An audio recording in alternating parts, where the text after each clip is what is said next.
Mas também haverá para muitos que esperam o tempo de regozijo, o tempo de paz, o tempo de alegria, o tempo tão esperado. Porque as nações,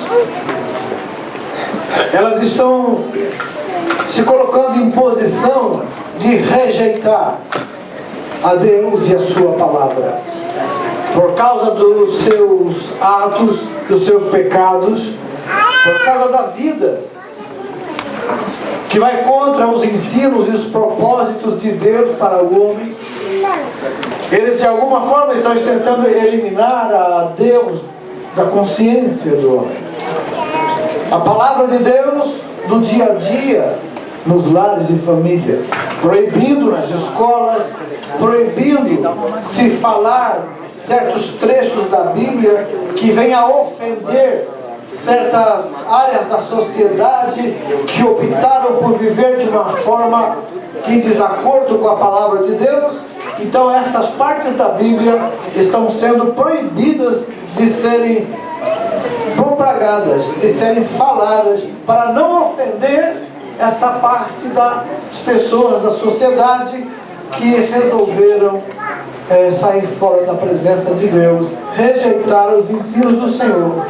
Mas isso é apenas o sinal e o cumprimento daquilo que a Bíblia já previu, que nos últimos dias haveriam tempos trabalhosos, que haveria homens amantes de si mesmos, que eles não teriam respeito às autoridades, que eles viveriam apenas para o seu próprio ventre, e que eles seriam desobedientes a pais e mães, ingratos, irreconciliáveis, desafeiçoados. E esse dia chegou. Mas o que nós temos de bom para falar então, se esse cenário que foi montado agora não tem nada de bom? Sim, tem coisa boa para se falar sobre isso, amados. Porque para aqueles que creem na palavra de Deus, para aqueles que já aceitaram Jesus, existe boas notícias para se dar. E isso eu quero falar sobre isso hoje. Embora tudo que nós lemos, vemos na mídia mundial parece só desolação e não tem escape, a Bíblia, a palavra de Deus, nos mostra coisas excelentes que estão para acontecer também. Quero agora agradecer a todos os irmãos que oraram por nós. Os irmãos sabem que desde quando foi propagado o jejum e oração no mês de março pelas igrejas perseguidas, nós fomos acometidos de um estresse muito forte e perdemos toda a capacidade de nos comunicar. E ficamos por algumas semanas nessa situação, orando e buscando a Deus, e a igreja orando e buscando conosco. E louvado seja Deus, que eu percebi alguma coisa no meu coração dizia: espere até o dia 29, que é o último dia de jejum e oração, você vai ver o que vai acontecer. E graças a Deus que no dia 29 de março nossa viagem estava marcada para o dia 30, e eu ainda não tinha condição de viajar. Mas no dia 29 Deus restaurou a nossa força, nosso equilíbrio mental, e pudemos viajar para o Brasil e fazer tudo o que tinha que ser feito, porque Deus está conosco. O inimigo, ele pode se levantar com os seus exércitos, mas Deus é maior, e Ele já venceu na cruz do Calvário os principados e potestades, triunfando deles na cruz, e nós servimos a esse Jesus. Portanto, a nossa confiança está nele. Tudo que pode acontecer conosco, amados, não está fora do controle de Deus. Deus controla tudo e só permite que cheguem situações em nossa vida, aquilo que podemos suportar. E tem momentos que você pensa que não vai dar para suportar. Tem momentos que você pensa em desistir até. Mas novamente vem o Espírito de Deus e diz: vai. Deus é perfeito. Deus não permite nada acima das nossas forças. Mas antes, junto com a tribulação, Ele também dá o escape. E graças a Deus que o escape chega e a gente se livra. Amém? Então, amados, o tema dessa festa é o quê? Uma igreja que se prepara para subir. Nós estamos indo em contramão, da contramão de muitos outros líderes por aí, que preparam o povo para subir a terra. Está preparando o povo para possuir mansões, carros zero, para possuir. E nós estamos preparando para quê? Para subir. Então vamos ver o porquê que tem essa discrepância. O porquê que não pensamos todos iguais. Amados, não pensamos todos iguais porque nós vivemos pelo que a palavra de Deus nos orienta e nos mostra. E essa é a função de uma liderança que Deus coloca para conduzir o rebanho de Jesus Cristo para os céus, para a salvação. Essa é a obrigação até moral e espiritual de uma liderança que Deus escolheu e Deus colocou para preparar um povo para ir embora da terra. Não é para ficar aqui, porque nós não vamos ficar, e quem ficar vai se arrepender de ter ficado, e por isso que foi falado aqui, que o que nós temos feito para que isso não aconteça, não é nada em comparação ao que Deus tem feito para que nós não fiquemos aqui. Veja o que a palavra de Deus diz. O que deve fazer, o que você e eu devemos fazer, estar preparados, para que quando esse momento chegar, possamos estar prontos. Como foi falado aqui, mostra em tuas mãos o que temos feito de nossa vida para mostrar a Deus que seja de acordo com aquilo que Ele preparou para nós. Aqui no livro de Romanos, no capítulo 8, está escrito no versículo 11: e se o Espírito daquele que dentre os mortos ressuscitou a Jesus habita em vós, aquele que dentre os mortos ressuscitou a Cristo, também Ele vai vivificar os vossos corpos mortais pelo Espírito Santo que em vós habita.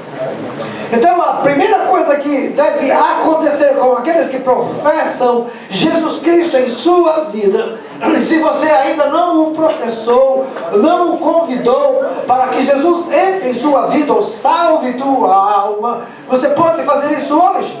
Mas para aqueles que já fizeram, olha só o que a palavra nos ensina. Primeiro, que nós devemos estar preparados e entender que o Espírito de Deus que ressuscitou Jesus dos mortos, esse mesmo Espírito, se nós estivermos em Jesus, Ele também fará isso em nós e vai lá no nosso corpo mortal. Pelo Espírito Santo que nos habita, significa, eu posso estar vivo aqui nesse corpo carnal que pode morrer a qualquer momento, mas eu estou vivo para sempre no Espírito que Deus colocou em mim. É o Espírito de vida em Cristo Jesus que nos livrou da lei do pecado e da morte. Aleluia! Então nós somos um povo que está preparado para viver eternamente, porque já temos vida eterna conquistada por Jesus na cruz e é dado gratuitamente a cada um de nós que o aceita como seu Senhor e Salvador. Lá em 2 Coríntios, no capítulo 4, versículo 10 e 11, ainda diz: trazendo sempre por toda parte a mortificação do Senhor Jesus em nosso corpo, para que a vida de Jesus se manifeste também nos nossos corpos. Assim nós que vivemos, estamos sempre entregues à morte por amor de Jesus, para que a vida de Jesus se manifeste também em nossa carne morta. O que ele quis dizer aqui? Paulo definiu isso como: o viver para mim é Cristo, o morrer é lucro. Paulo definiu também em outras palavras, dizendo: agora já não vivo eu, mas Cristo vive em mim. Então isso, amados, é condições para estarmos preparados para subir. Promessas a Bíblia tem. Ter casas, carros, coisas que dão conforto para nós não é pecado, e nós devemos ter se pudermos. Mas isso não pode ser o carro-chefe da nossa fé. Isso não pode ser o que alimenta a nossa esperança em Deus. Isso não pode ser aquilo que nos conduz. Isso tem que ser apenas consequência da nossa fé e a bênção que Deus quer nos dar na terra. Mas tudo que Deus nos dá na terra será eterno. Tudo que você possui nessa terra é eterno? Não, é passageiro. E se durar mais, pode até durar mais que você.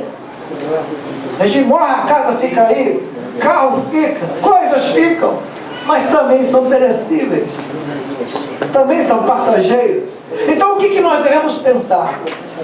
Que eu então agora, olhando para tudo que o mundo tem para oferecer, eu posso até agradecer a Deus se Ele me der alguma dessas coisas que vai me trazer alegria ou conforto na terra, mas isso não pode ser a minha esperança, porque se Cristo está em nós, a esperança nossa é a glória, é as coisas de cima e não as que são da terra.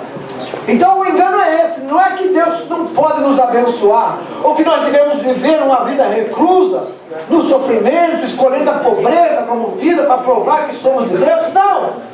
Isso não é, amados, aquilo que prova que eu ou você somos de Deus. O que prova que eu e você somos de Deus é quando a palavra de Deus, ela tem, aleluia, autoridade na minha vida. A palavra de Deus me conduz, porque a Bíblia diz que ela é lâmpada para os nossos pés, para nos conduzir, e é luz para os nossos caminhos, para clarear e nos mostrar os perigos, as armadilhas, os buracos da vida. E eu estive agora no Brasil, e realmente a gente vê como é importante luz, principalmente à noite, nas estradas do Brasil. Porque lá você pode estar andando, de repente se você desaparece. E o que foi que aconteceu? Arrebatamento? Não, um buraco na estrada. Carros inteiros engolidos. Tem lugares lá, estradas que já se resolveu o problema. Acabou todos os buracos, só tem um. Porque emendou um com o outro, ficou um só. Então você imagina, na vida espiritual, é você andar também por uma rua que você não sabe o que está te esperando. O mundo espiritual, a vida espiritual, a forma como você vive, você sabe aonde você vai dar. Essa vida que você está vivendo agora, você sabe qual é o fim dela. A Bíblia diz assim, há caminhos que para o homem parecem direitos, mas o fim deles leva à morte. E quantos não têm sido vítimas desses enganos? Porque são caminhos que escolhem para si, independente, para se livrar de qualquer regra, de qualquer observação, de qualquer conselho, escolhem caminho que bem mais lhe agrada. Caminhos que dão prazer momentâneo, caminhos que alimentam o anseio da alma, mas qual vai ser o fim desse negócio? É importante. Isso que é importante. Porque a Bíblia diz assim, olha, melhor é o fim das coisas do que o começo delas. Todo começo, a expectativa gera um sentimento de aventura, aquele sentimento de que você está sendo challenger, desafiado. Você está sendo desafiado para uma aventura. Isso, como o jovem gosta disso. Como o adolescente gosta de desafios, de coisas curiosas. Quanto mais perigoso for, quanto mais ele quer experimentar isso. Ok, isso faz parte. Mas quantos destes já não estão mais entre nós por causa desses desafios que aceitaram? Quantos destes já se encontram hoje em locais internados ou vivendo à base de química para poder sobreviver? Quantos destes hoje faltando pedaços por causa desses desafios? E o que nós podemos fazer então para que ajudemos essas pessoas a entender que não é errado gostar de desafios, não é errado gostar de aventuras, faz parte do ser humano isso. Mas o que acontece é que alguns conseguem sobreviver e outros não. É porque na verdade, quando nós queremos aceitar um desafio, precisamos ter consciência de que se esse desafio que nós estamos aceitando, esse desafio vai nos trazer o quê? Então eu vou ver o quê? O que tem esse desafio tem feito com outros? Como estão essas pessoas que aceitaram isso e entraram por esse caminho? Onde eles estão agora? Estão felizes? Estão vivas? E se estão vivas, estão bem vivas? Estão com bastante saúde? Ou como elas estão? Porque hoje parece que o jovem que não participa de certas situações que o grupo vive, ele sofre idmê, ele sofre bullying. E as pessoas começam a zombar. Você tem medo, você não tem coragem, você parece que está com medo disso. E aí, por querer ser aceito, pela necessidade de ser aceito dentro daquele grupo, ele acaba também aceitando o desafio. E infelizmente muitos desses hoje estão presos a isso. E o fim deles, infelizmente, já está perto. Mas nós não podemos viver dessa expectativa, amados, porque também a vida cristã é um desafio. Você quer desafio realmente bom de se aceitar? Você quer ser desafiado para viver uma vida em que tem riscos, sim, e que riscos hoje estão aumentando cada dia, e somente corajosos podem aceitar esse desafio? E esse desafio é nada mais, nada menos do que servir a Deus. Antigamente, servir a Deus sempre foi desafiante, mas nunca como agora nos últimos tempos, quando tudo está lutando contra a palavra de Deus, quando tudo luta para desafiar isso aqui, tirar as regras que estão na Bíblia, tirar toda a proibição de certas coisas, ou até mesmo a exortação de evitar certas situações. Mas sempre Deus mostra o fim, mas as pessoas não olham para o fim, apenas acham que Deus está tirando deles a liberdade, que a Bíblia está tirando, a religião está tirando deles a liberdade de viver e ser feliz. Na verdade, o desafio da palavra de Deus é para sermos felizes, mas não termos momentos felizes, mas temos uma felicidade que começa agora e nunca mais acaba. Uma esperança que ela é infinita, que ela é inatingível na mente humana, mas compreendida pelo Espírito de Deus em nós, que é a promessa da eternidade com Deus. Aquele que aceita o desafio de confrontar este mundo com a sua filosofia, confrontar esse mundo com o seu modus vivendo, com essa forma que o mundo escolheu para viver, que cada um escolhe o que bem quer. O relativismo diz hoje, isso é errado para você, para mim não é. Isso é bom para você, para mim não é, então o que é bom para mim eu vou fazer. Isso chama-se relativismo. Para quê? Para ser tirado todo o que é absoluto. Hoje a sociedade não quer mais absoluto. Isso é verdade. O que é verdade? É verdade para você, para mim não é verdade. Então isso é relativismo. Quer dizer, cada um vai escolher a verdade que melhor lhe agrada. E até mesmo uma mentira falada muitas vezes parece verdade para nós, como está acontecendo agora. Leis que estão sendo criadas para mudar as normas da palavra de Deus, parecendo que a Bíblia está ultrapassada, parece que a Bíblia está um livro condenado a ser esquecido. Mas eu vou dizer uma coisa aos senhores hoje aqui: tudo isso que está sendo forjado contra e para desafiar a Bíblia, a palavra de Deus, ela está condenada ao fracasso, porque existe desde a antiguidade, quando há mais de 2000 anos atrás, o próprio Jesus falou: o céu vai passar e a terra também, mas a minha palavra não passará. Aleluia! E se ela não vai passar, não é leis que os homens possam fazer que vai tornar a Bíblia um livro obsoleto. Não! A Bíblia prevalecerá, a palavra de Deus prevalecerá, e quem obedecer, aleluia, é que verá a glória de Deus. E é interessante que é por isso que eu estou falando que o desafio hoje maior do que as drogas, do que os vícios, o desafio maior do que sair numa noitada e roubar um carro ou fazer coisas que são excitantes, maior do que isso, ou mais forte do que isso, é hoje jovens dessa geração dizer assim: eu vou fazer a diferença, eu vou crer em Jesus Cristo, eu vou andar conforme a sua palavra, eu vou me preparar para viver eternamente.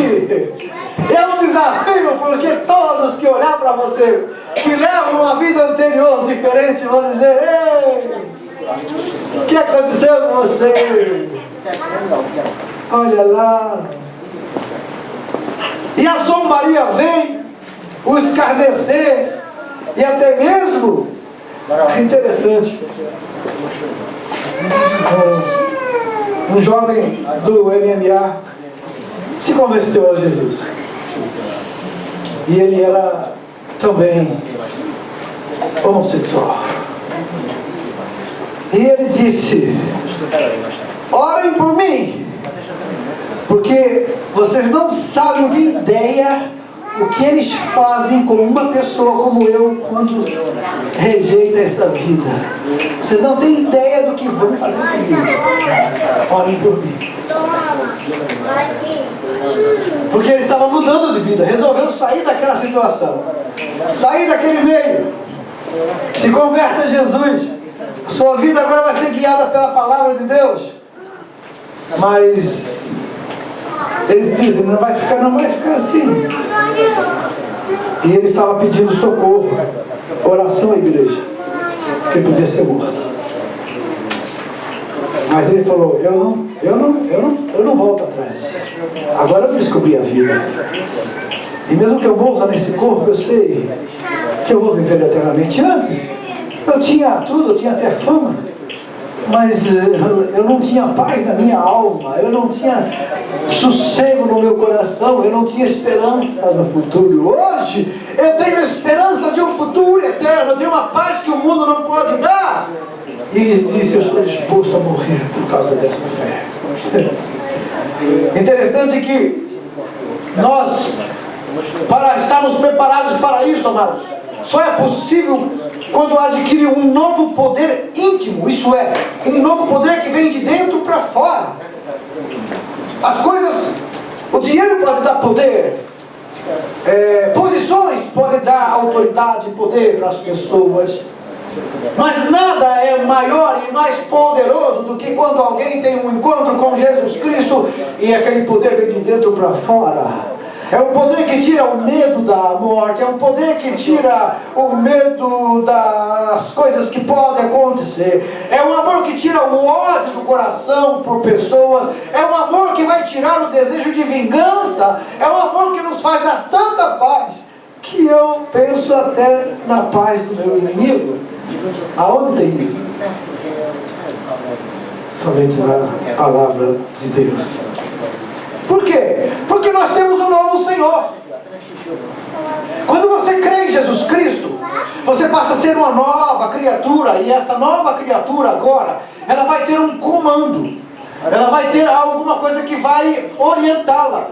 Algo dentro dela que vai dar a ela sentimentos. E o que é isso? Em 2 Coríntios 5,15 diz assim que Ele morreu por todos, Jesus, para que os que vivem agora não vivam mais para si, não vivam mais para a sua própria vida, mas vivam para Ele. Porque Ele morreu e ressuscitou para você. Então, amados, isso promove o quê? Um sentimento em mim de que agora não sou mais meu. Eu não posso tomar as decisões que antes eu tomava por minha própria conta. Já que eu creio em Jesus, então eu vou perguntar para Ele qual é agora a minha atitude, e automaticamente Ele vai me levar à palavra, e a palavra vai me instruir no caminho que devo andar.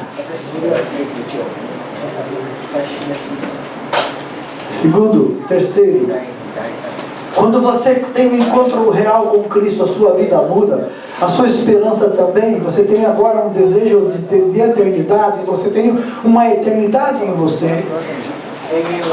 Você começa a desejar as coisas de cima.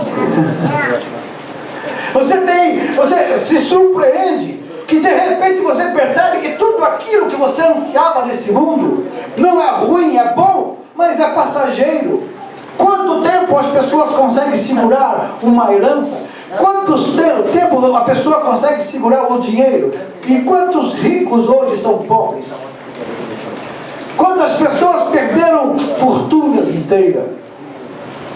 Qual é a esperança dele? Baseada em quê?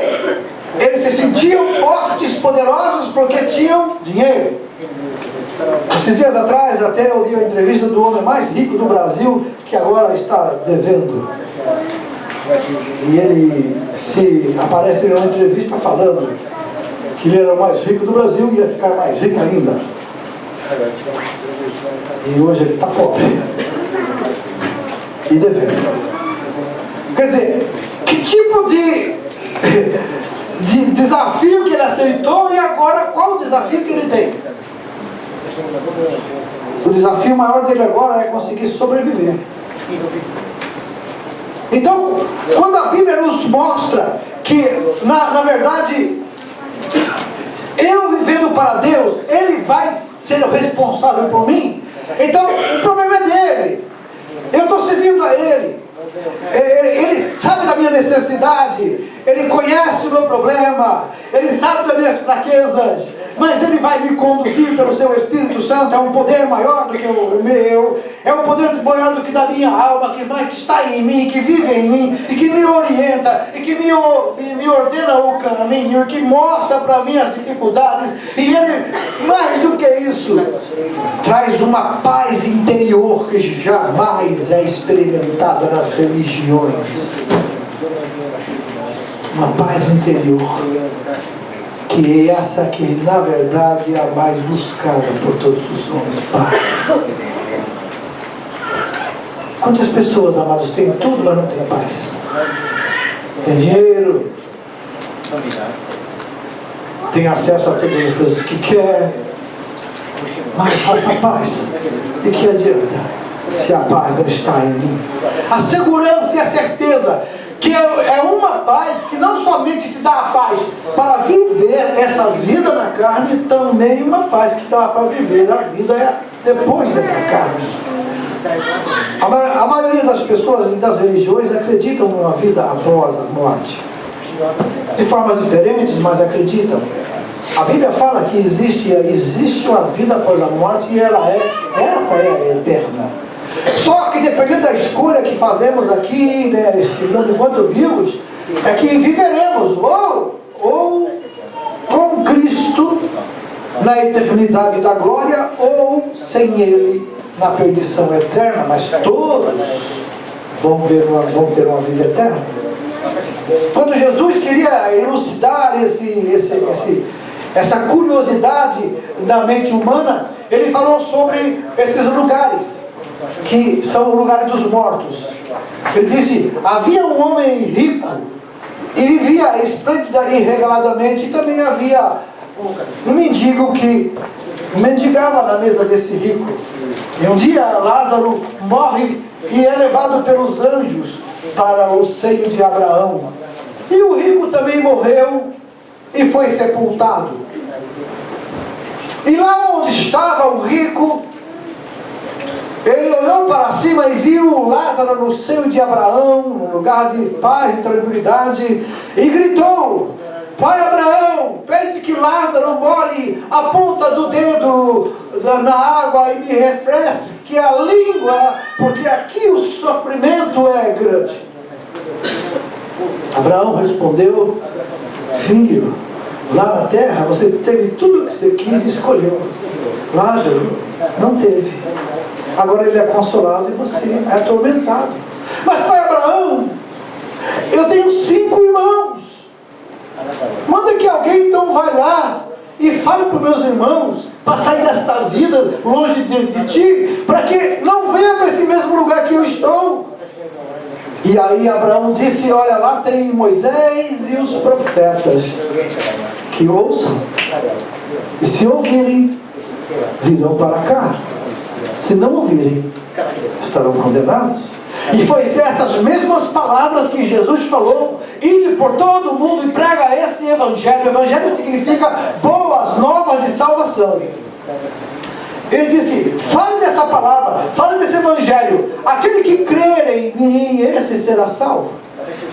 Mas aquele que não crer, porém, já está condenado. Então, portanto, existem essas duas formas de viver na eternidade. E a escolha é agora. A escolha é aqui enquanto vida. Depois da morte não há mais. Hebreus 9:27 diz que ao homem está ordenado morrer uma só vez, para que depois disso venha o juízo. Então, na verdade, nós aqui agora na terra temos a oportunidade de fazer a nossa escolha. E existe uma verdade que você tem que entender. Essa verdade é a seguinte: a escolha que você faz define o teu futuro eterno. Não é seu pai, não é sua mãe, não é seus amigos, não é o ambiente onde você vive, não é a religião que você escolheu. Isso não pode fazer nada por você. A Bíblia Sagrada é bem clara e Jesus Cristo falou. E sabe, Jesus não é religião. Jesus é o Salvador. Jesus é Deus. Ele veio à terra como um homem. Ele sofreu como um homem, como você e eu. Ele morreu na cruz do Calvário. O seu sangue foi derramado naquela cruz. E o sangue dele foi derramado pelos teus pecados, pelos meus pecados.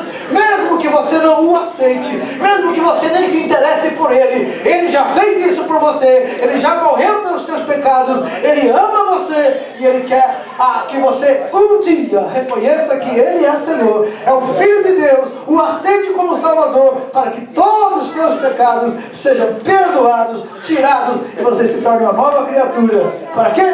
Para que você pense nas coisas de cima e pare de pensar nas coisas da terra, que são passageiras. Eu estava meditando esses dias que eu estava com esse problema de cansaço, muito cansaço. E eu coloquei no meu coração: de que adianta tudo isso? De que adianta você conseguir bens e quanta gente não imagina isso? Se eu ganhasse na loteria, se eu fosse um homem rico e pudesse ter minhas ilhas, meus iates, se eu pudesse ter minhas mansões e gozar de tudo o que a vida tem para oferecer, eu seria a pessoa feliz. Eu pensei: e agora? De repente você pode ter tudo isso e morre. Um dia nós vamos morrer. Mesmo que nós não gostemos de pensar nisso, mas a morte é a maior certeza da vida. E nós estamos preparados para ela. Difícil, né? Preparar para viver é bom, mas preparar para morrer, é isso. Não é verdade? Mas é um assunto importantíssimo, porque se nós queremos entender a eternidade, e é isso que vale a pena. Ontem eu falei para o irmão ali, Toyohashi, que aceitou Jesus. Eu perguntei quantos anos você tem? Eu achei que tinha 44 anos. Eu disse, nesses 44 anos, quantas decisões você já tomou, na verdade? Quantas decisões você já tomou? Porque cada um de nós, pelas pesquisas estatísticas, por dia, é em torno de 20 mil decisões que você toma. Desde quando você vai levantar e vai fazer, escovar dente, não vai, vestir meia que vai, calça, roupa. Tudo isso são decisões rápidas, instantâneas, fáceis, e você toma em torno de 20 mil por dia. E durante o nosso período de vida tomamos milhões e milhões de decisões. Mas tem uma decisão, e eu falei para ele ontem, essa decisão que você tomou hoje, de aceitar a Jesus Cristo como seu Senhor e Salvador, foi a mais importante de todas. Amém? A mais importante, porque todas as decisões que você tomou até agora é no nível horizontal. Você pode se dar bem ou se dar mal nas decisões que você toma a nível da terra. Mas quando você resolveu crer em Jesus Cristo como seu Salvador, você tomou uma decisão vertical, uma decisão que te levou para uma esfera diferente dessa esfera material. Você não tomou a decisão para aceitar alguém que vai te dar benefícios na terra. Você tomou a decisão de aceitar a Jesus Cristo, que salva a tua alma do inferno, do pecado e da morte. Essa decisão livra você dessa angústia terrível que vive a humanidade. Quantos remédios todos os dias não são vendidos na farmácia para acalmar as pessoas? Quantas pessoas dependem desses remédios para conseguir se equilibrar e viver? Mas a partir do momento que nós cremos em Jesus Cristo, a nossa esperança e a nossa vida passa a ser diferente. E Deus começa a controlar a nossa vida de um jeito que somos mais felizes do que qualquer outra coisa que pode nos dar nesse mundo. Mais feliz do que ter muito dinheiro, mais feliz do que ter mansões, mais feliz do que qualquer coisa que esse mundo possa oferecer. Sabe por quê? Porque é uma felicidade que não está apenas retida apenas no plano aqui, esse plano de vida nosso aqui. É uma felicidade que ultrapassa todos os limites dos pensamentos e ações dos homens. É eterna com Cristo.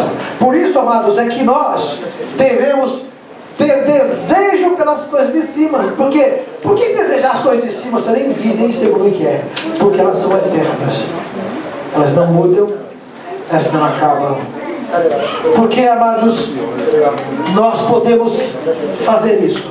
Porque hoje nós somos inclinados, normalmente nós somos inclinados para buscar as coisas que traz aventura, prazer, bem-estar aqui na terra.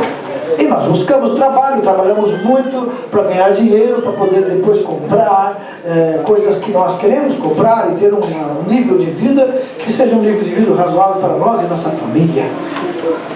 Mas tudo isso que eu estou falando para você é verdade e é passageiro.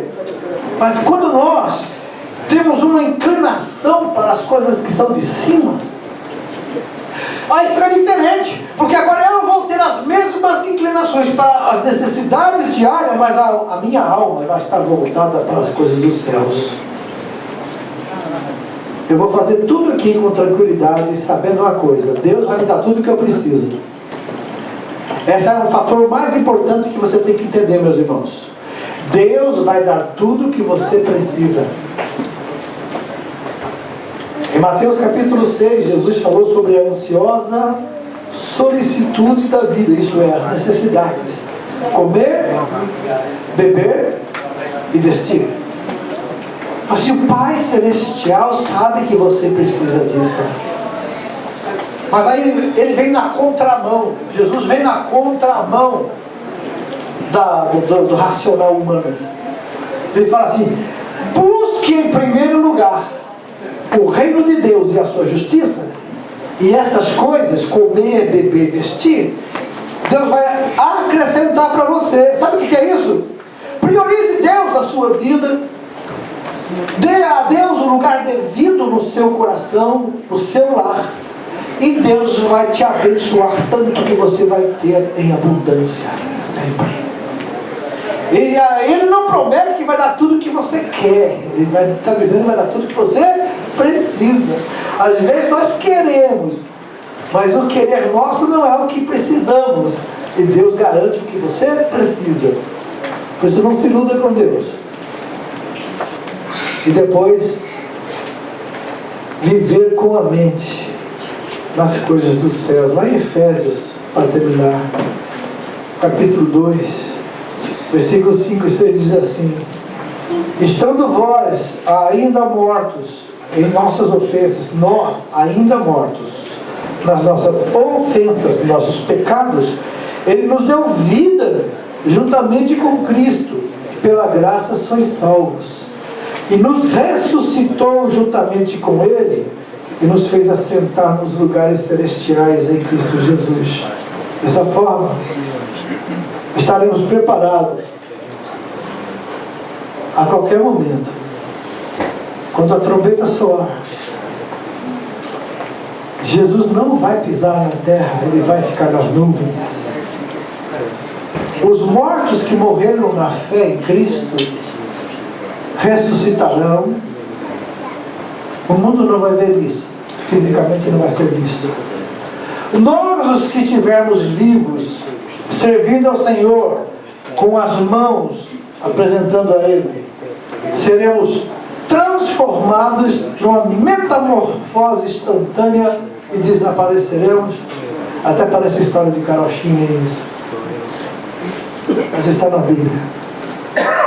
E a Bíblia diz que juntaremos-nos com os que ressuscitaram e encontraremos com Jesus nos ares e estaremos para sempre com o Senhor. E é para isso e por isso que o tema da nossa igreja é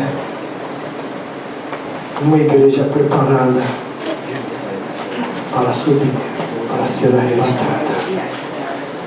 Porque isso, amados, fará de nós as pessoas mais felizes e tranquilas da terra.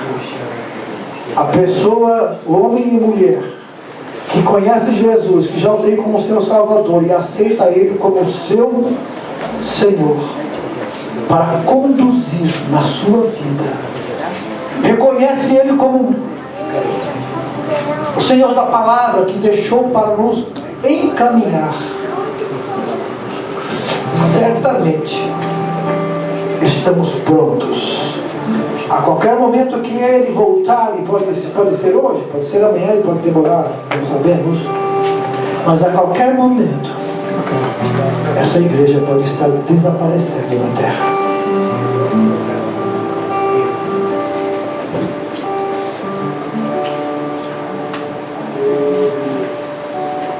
Quando Jesus falou no capítulo 25 de Mateus, o sermão profético, ele falou sobre coisas que iriam estar acontecendo antes da volta dele.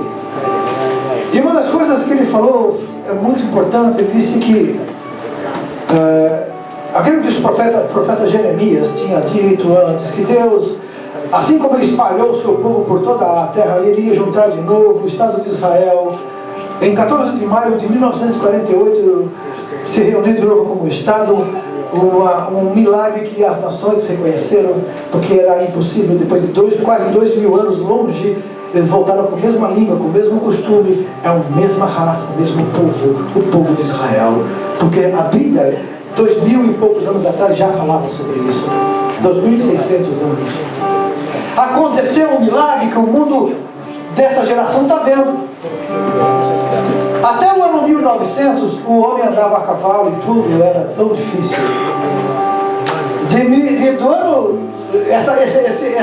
Esse ano 2000 para cá, de 1900 para cá, até 2015, quanta coisa já não aconteceu.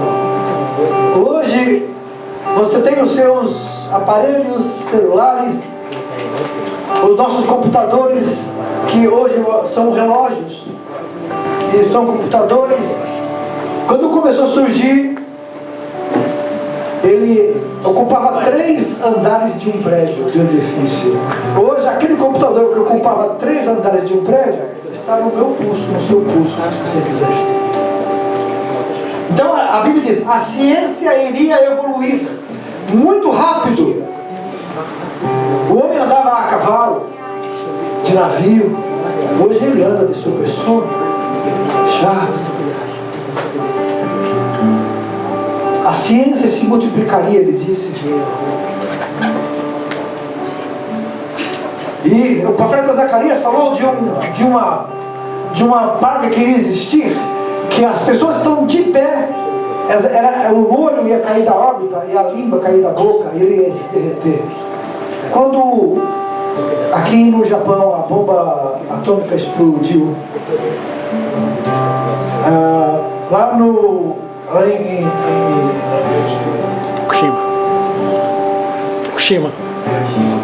Hiroshima tem um museu. E tem lugares onde se pode ver a sombra das pessoas que o fogo. Mais de 1 milhão de graus centígrados. Antes que a pessoa caia, os órgãos se desfazem. Já aconteceu essa profecia. Jesus disse, não passará esta geração sem que tudo isso aconteça. Quando ele fala de geração e figueira, fala de Israel. Israel até 1948 não existia como nação. Uma geração da Bíblia é 70 anos, mais ou menos, geração perfeita. Ora, se foi em 14 de maio de 1948, então nós estamos perto do fim dessa geração. Eu não estou dizendo aqui que vai ser em 2018 como que as coisas vão acontecer. Eu só estou dizendo que se Jesus falou que não passaria essa geração sem que tudo isso acontecesse. Muitas pessoas acham, faz tempo que eu ouvi falar dessas coisas, Jesus vem, a igreja vai e nunca acontece. Ok, mas não podemos, amados, ignorar de que as coisas agora estão bem mais fáceis de entender do que antes. Aquilo que Jesus falou que estaria acontecendo sobre essas, vos matarão, vos prenderão, está acontecendo agora com os nossos irmãos, esses países muçulmanos e na África, e está chegando perto de nós. Os Estados Unidos crescem assustadoramente as pessoas que estão aderindo a essa força. O Japão mesmo já captou jovens que estão querendo se juntar a essa força do Estado Islâmico. Não podemos ignorar que essa força não é somente de homens, é uma força maligna que está começando a apertar o mundo. Nós somos a igreja do Senhor. Nós não podemos temer estas coisas, porque o Senhor Jesus está conosco. E se Ele for e tiver que permitir que você passe por isso, Ele vai nos dar força para passar por isso, como os nossos irmãos na Síria e em outros lugares estão dizendo, eu prefiro morrer do que negar a minha fé em Cristo Jesus. E depois desse jejum que nós fizemos de 30 dias, eu estava lendo notícias de que líderes desse grupo estão se convertendo ao Senhor. Aleluia! Louvado seja Deus. Líderes que matou pessoas, cortando a cabeça, queimando vida, estão se convertendo. Outros estão morrendo por fungos e enfermidades desconhecidas. Sabe o que é isso? Sinal de Deus que as coisas estão aí bem evidentes para que você não e fique esperando mais o dia de amanhã, porque está acontecendo agora.